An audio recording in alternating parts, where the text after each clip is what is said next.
And another big story now, a new and unsettling twist in the story of all those Americans with contaminated water in their homes in West Virginia.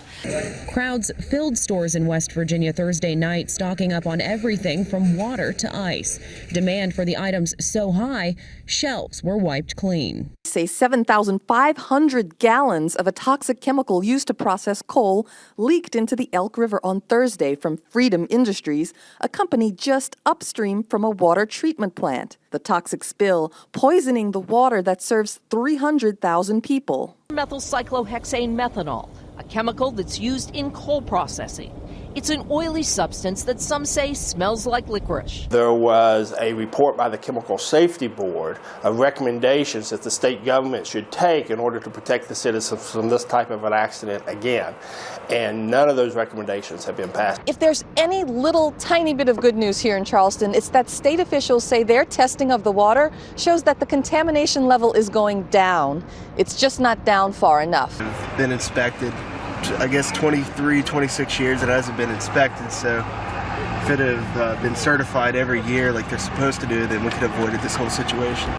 I was lucky. I had water. We have to be protective of that water. With this, anyone that lived in Charleston or the 9 counties that were affected were directly involved, including all the media. I was sort of ground zero for people who needed showers, who needed to fill up water bottles, for people who just kind of wanted a place where they could get away from the no water situation wherever they were and feel a sense of normalcy for a little bit. So I was very, very fortunate. What happens here, where we get a lot of rainfall, we take water for granted. We're rarely under water stress in terms of water quantity stress. We just have so much water, and that water has a dilution value to it, so it dilutes our pollution.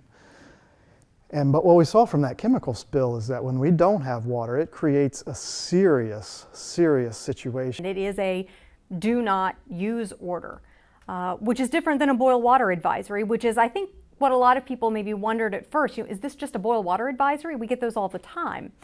And it quickly became clear this was not a boil water advisory. This was something much more serious. We have to be protective of that water because so much of our state, so much of our businesses, our economy depends on it. It is not just people who care about the environment. They care about the environment because of its value to the people that live here. Of course, having reported this and living in Charleston, we were just as affected as anyone else. The first 3 days after the spill, people were coming to work unshowered, basically cleaning up as best you could with like baby wipes or some sort of like whatever towels you had laying around that you could clean yourself with. Our staff, our reporters, their families, many of them, I think nearly all of them, they lived in apartments and in homes where they didn't have water either. So this was a story that they were covering, but they were also experiencing firsthand. I think that one of the things that makes a story like this particularly unique is that oftentimes whenever you're reporting something happens and you either go there or you make phone calls and are interacting with the situation but not necessarily involved.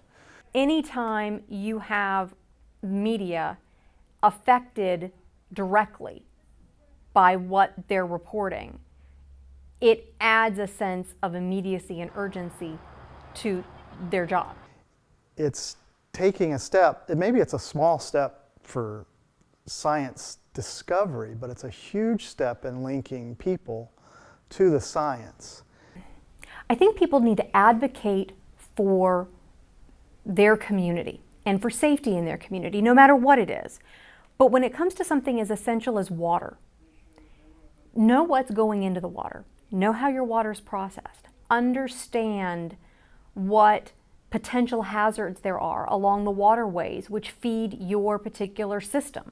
I think there were so many questions about exactly what was in the water that initially whenever they said go ahead and flush. I will say this, I think from an economic standpoint there were so many people that couldn't go out and afford to go get a hotel room, couldn't afford to go drive 30, 40, 50 miles to another place to take a shower, to do their laundry, to do the necessities with water, that I think that because of that situation, people just had to go ahead and use it. No matter how many times we would explain the process as it had been explained to us, viewers weren't believing what they were hearing and what they were seeing, because there had been that confusion in the beginning, and because there had been some mixed messaging early on and then throughout the rest of the process. And when that trust is broken, it's very difficult to regain that.